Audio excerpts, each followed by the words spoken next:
तो देखो बच्चों, आज फिर हम साधारण और चक्रवृद्धि ब्याज से रिलेटेड प्रश्न आपके लिए लेके आए हैं और उनको करने का एक सरल तरीका भी आप लोगों को बताएंगे, है ना।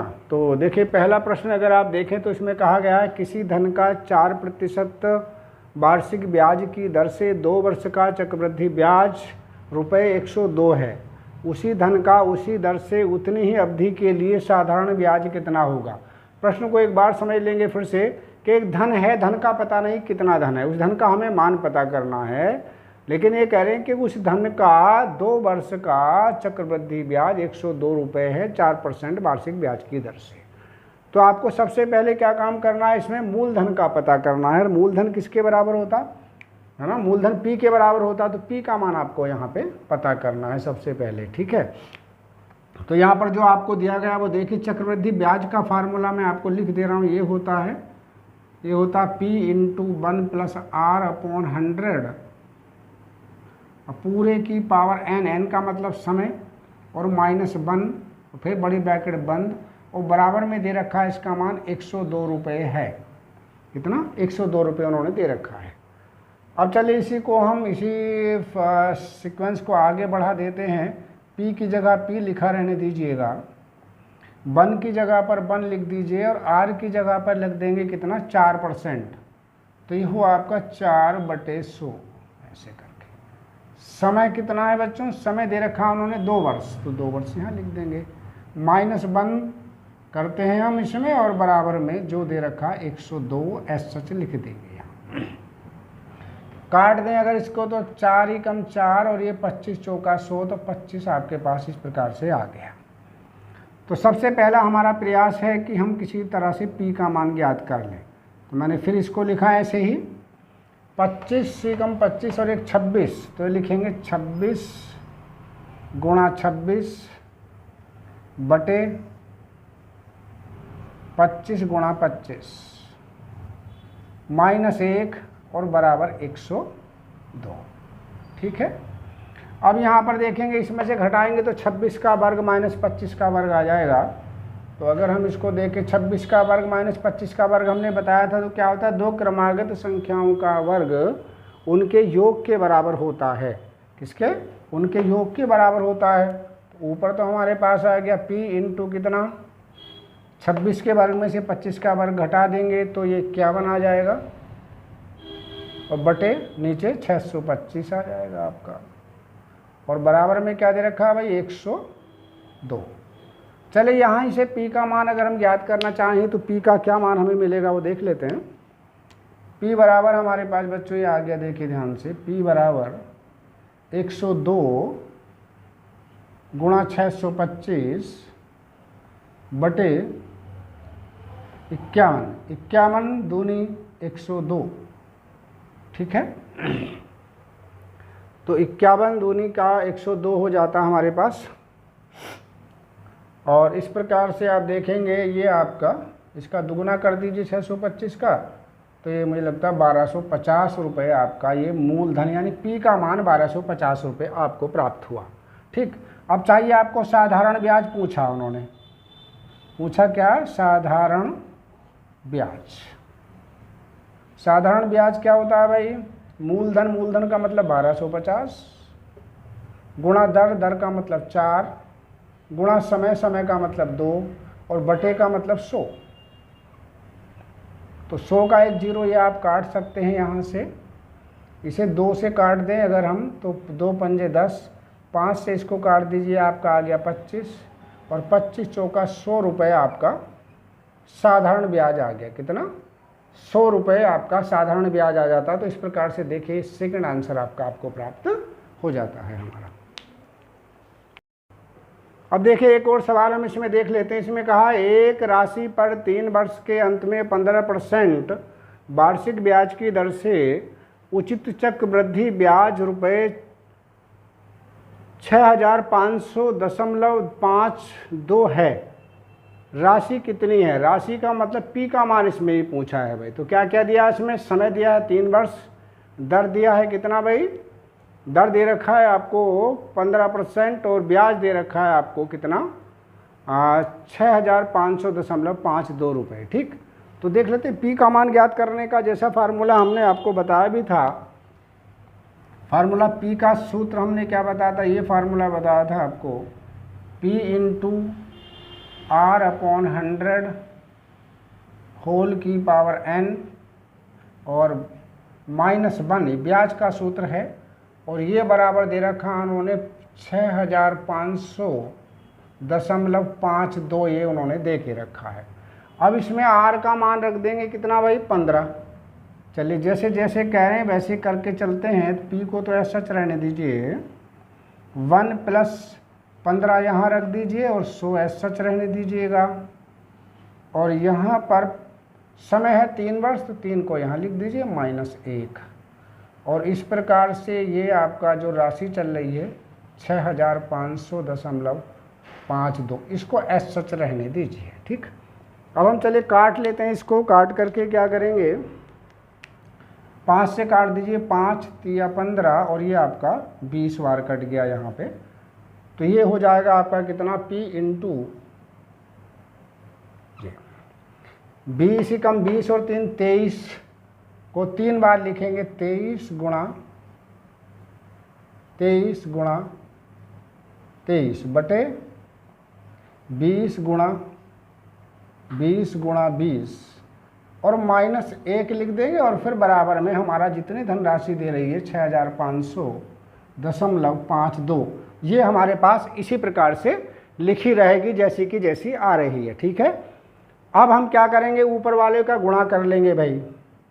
चलिए यहाँ से ले लेते हैं, ऊपर वाले का गुणा अगर करेंगे तो ये हो जाता है 12,167, नीचे वाले का गुणा हो गया आपका 8000, 2 दूनी 4 दूनी 8, 8 के आगे 3 जीरो आ जाएंगे। ठीक है, और -1 को ऐसे ही लिख देंगे हम, और P को भी ऐसे ही लिख देंगे हम, और ये 650052 को भी ऐसे ही लिखेंगे। अब आगे हम चल रहे हैं, देखिए कैसे करेंगे।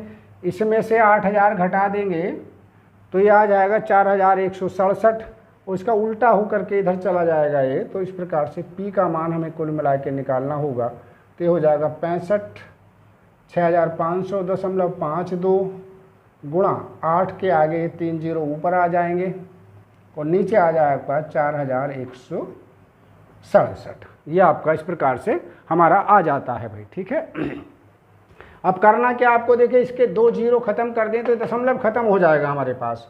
तो P का अगर हमें मान ज्ञात करना हो तो क्या करेंगे, चलिए P की वैल्यू फाइंड आउट करनी है तो कैसे करेंगे भाई, ये बिल्कुल सेम, ये आपका 65 और ये 52 गुणा 80 कर दिया मैंने, 2 जीरो से दशमलव खत्म कर दी, बटे 4167। 4167 से अभी ऊपर वाले को अगर हम भाग दें तो हम जानते हैं कि ये इसका 156 बार कट जाएगा, 156 बार ये कट गया। बस आपका आंसर आ गया 156 गुणा 80 आप करके आप लिख देंगे, चाहे सीधी सीधी गुणा कर लीजिए या फिर गुणा करके सीधा सीधा एक जीरो लगा देंगे, 8 से गुणा कर देंगे तो यह आ जाएगा 12, 1 जीरो 8 छंग 48, हासिल 4 8 पंजे 40 और 4 44 और 8 कम 8 और 4 12, 12,480 रुपये आपकी ये अमाउंट आ जाती है। कितनी, 12,480, कहीं पर आ रहा है क्या, 12,480, 8 छंग 48 तो 12,480, इसमें कहीं दे नहीं रखा तो कौन सा आंसर हुआ फिर हमारा, 12,480 कहीं पर है नहीं तो फिर ये वाला हमारा आंसर हो जाता है, इसमें कोई नहीं, ये हमारा अमाउंट हो जाता है। प्रश्न और देख लेंगे, इसमें ये पूछा सीधा सीधा कि ₹18,000 पर 10% वार्षिक ब्याज की दर से 3 वर्ष में प्राप्त होने वाला चक्रवृद्धि ब्याज कितना होगा। तो चलिए चक्रवृद्धि ब्याज का फार्मूला हम यहाँ पर लिख देते हैं।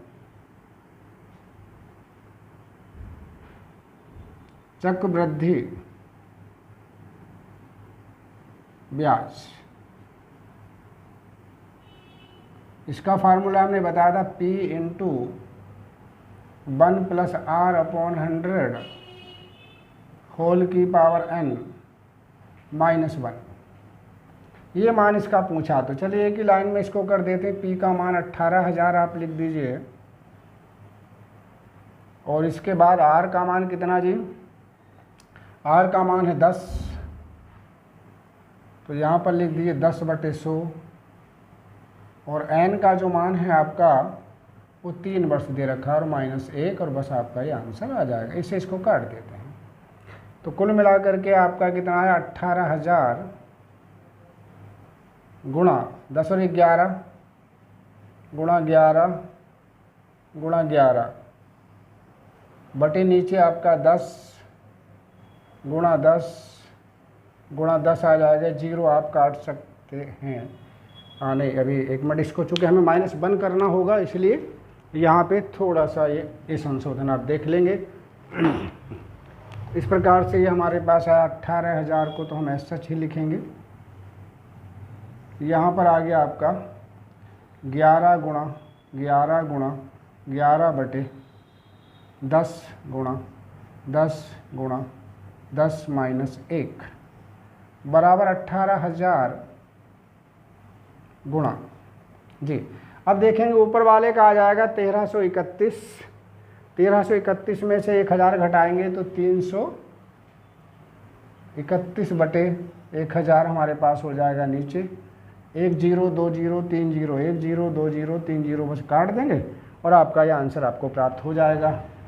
18 एकम 18 का 1, 18 तिया 54 और 1 55, 18 तिया 54 और 5 59, तो ये 59-58 रुपये आपका आ जाता है। कितना? 59-58 रुपये आपका आ जाता है। तो 59-58 कौन सा है भाई? डी आपका आंसर इस प्रकार से आपको प्राप्त हो जाता है। कौन सा? डी वाला आंसर। देखिए इस टाइप से आपको ये करना था। देखिए एक सवाल और देखेंगे इसमें कहा गया है कि 20,000 रुपये 3 वर्ष के अंत में रुपये 7,200 साधारण ब्याज उचित होता है। उसी राशि पर उस अवधि का उसी दर से चक्रवृद्धि ब्याज कितना होगा। यानी एक बार फिर सवाल को समझ लेंगे कि 20,000 रुपये का 3 वर्ष का जो साधारण ब्याज है वो 7,200 रुपये है। तो यहाँ पर सबसे पहले हमें दर निकालनी है। जब दर निकाल लेंगे तो फिर वो कहेंगे, फिर उन्होंने पूछा है कि जो दर आपने निकाली उसी दर से 20,000 रुपये का 3 वर्ष का चक्रवृद्धि ब्याज कितना होगा। तो सबसे पहले हम साधारण ब्याज निकाल लेते हैं और तब देख लेते हैं साधारण ब्याज किसके बराबर होता है। चलिए नंबर 1, साधारण ब्याज का फार्मूला क्या है? मूलधन का मतलब है 20,000 रुपये,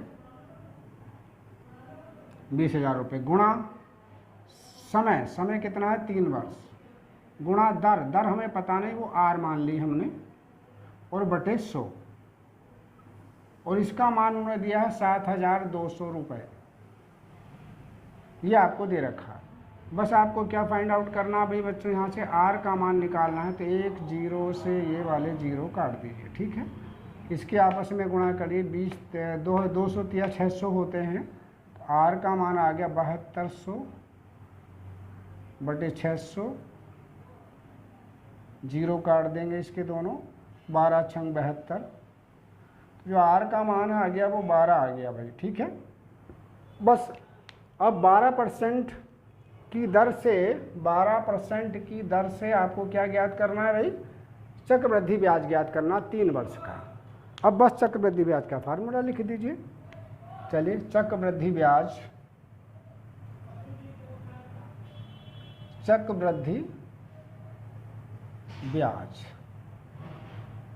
क्या फार्मूला है भाई इसका? हमने बताया था P ×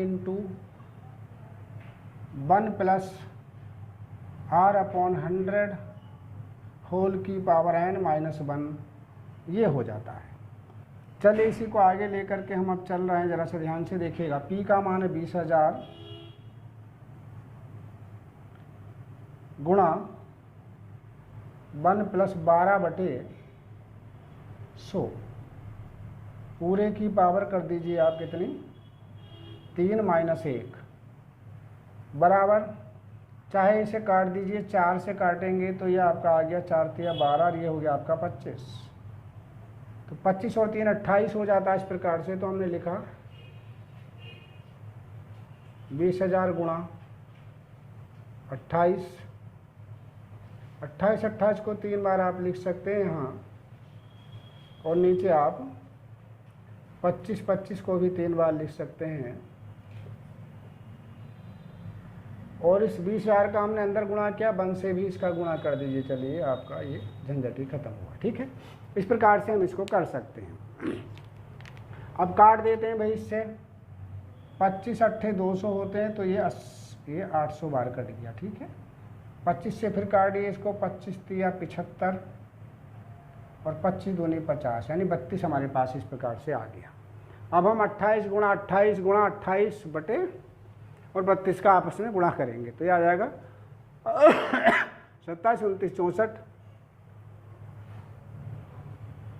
इसका हम गुणा कर लेते हैं। चलिए यहाँ से ले लेते हैं, बराबर हो गया आपका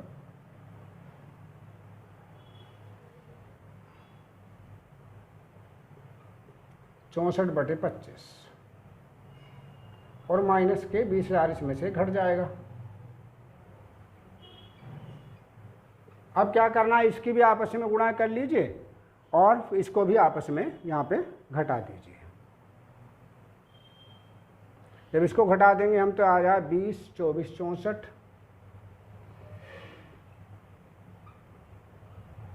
बटे आपका ये 25। इसकी इधर से गुणा करके 25 दूनी 50 करके इसमें से हम इसको घटा देंगे।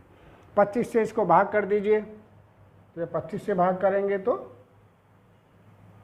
जी, तो ये आप क्या आ गया, काट देंगे 25 चौका 25 अट्ठे 200 0 9 बार गया 8 और 5 6। तो इस प्रकार से आता है 80,98.56 रुपये आपका ये इसका चक्रवृद्धि ब्याज आ जाता है, जो कि बी आपका आंसर बन जाता है इस प्रकार से।